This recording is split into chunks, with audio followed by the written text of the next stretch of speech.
The third lie is you are what the magazines tell you.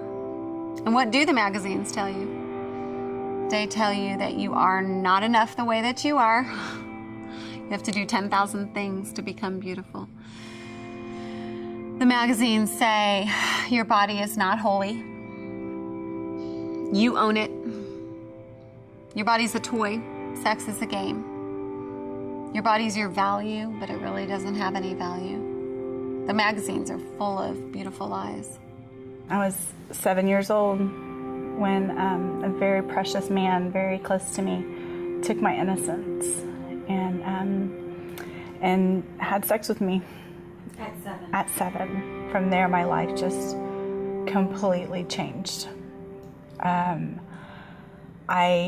Instead of becoming introverted from the abuse, I became extremely extroverted. And then in my mind, it's like, this is how men love you. I started just still seeking and looking and started using drugs and alcohol at 11, and that would be 5th grade for me. Started making out with guys and just, getting that reputation, but seeking because I am wanting something to fill me. I am wanting love. And I don't know what I'm reaching for. But I am empty and I'm broken and I'm shattered. And I don't know God, because if there is a God, why would a God so great let such horrific things happen to a little girl? Was my questions. So I'm like, there obviously can't be a God. And just walking in that brokenness, the depression at such a young age from the sexual abuse, and then drugs numbed it.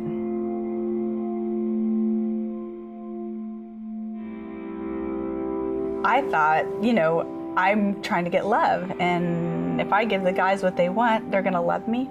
And so the lie that I had to have sex to be loved, I believed.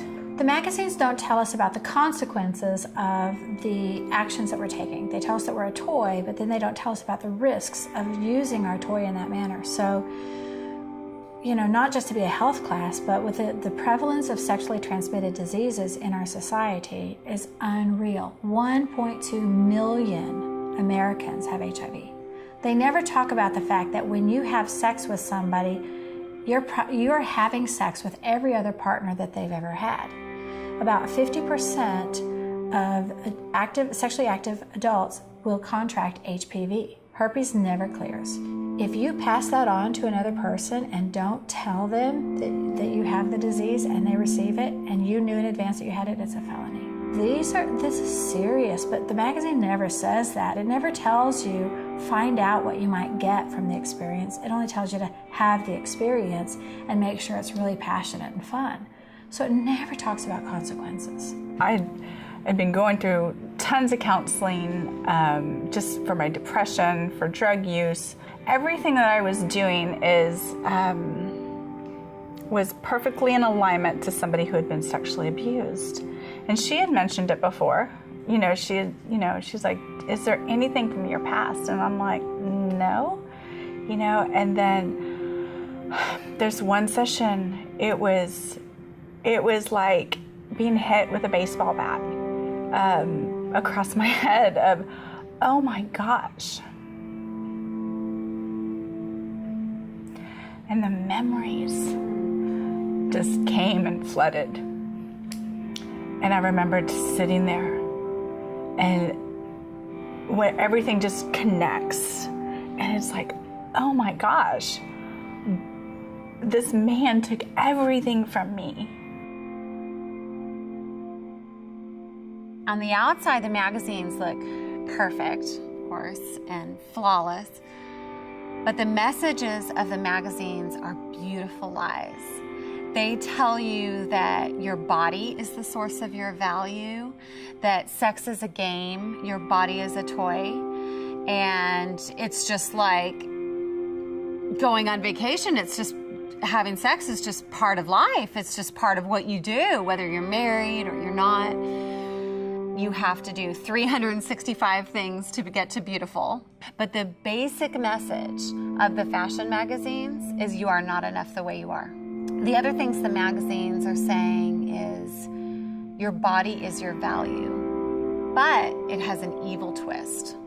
Your body has no value. A friend of mine that had graduated a year before me, that I had gone to high school with, he was a DJ at a strip club, and he came to me and said, "Hey, Polly, you're beautiful. I'm working at this club. Would you be interested in dancing? We need more dancers." There was this big part of me, of becoming a stripper, that now I'm gonna have control over the men who have always controlled me. Not only are you up on the stage taking your clothes off in front of men, you're selling your soul. It is so horrible, the things that are said, the way you're looked at. You know, you're just a piece of meat, all the while asking for it. I would just drink myself to sleep. I totally believed that my body was a toy. I totally believed that sex was a game, that there was manipulation and control, and it was fun. Sex is fun.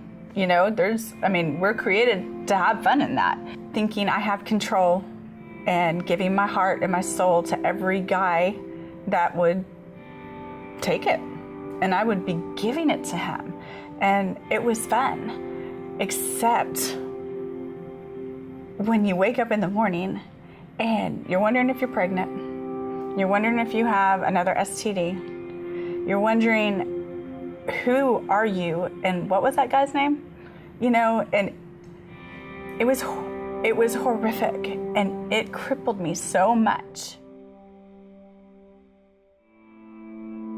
My neighbor, he wanted to protect me, and he's like, you know, you need protection from all the guys, and just where you are and what you're doing. And he gave me a gun, and one night when you give yourself away to so many people, there's nothing left of you. There's nothing. You're just a shell of a shattered, broken woman. And in that, I took the gun and drove around the town and had every intention of killing myself. When women give their bodies away sexually to man after man, they are left broken and shamed, abandoned, alone, afraid, filled with remorse and regret. Sex is holy. Sex is not a game.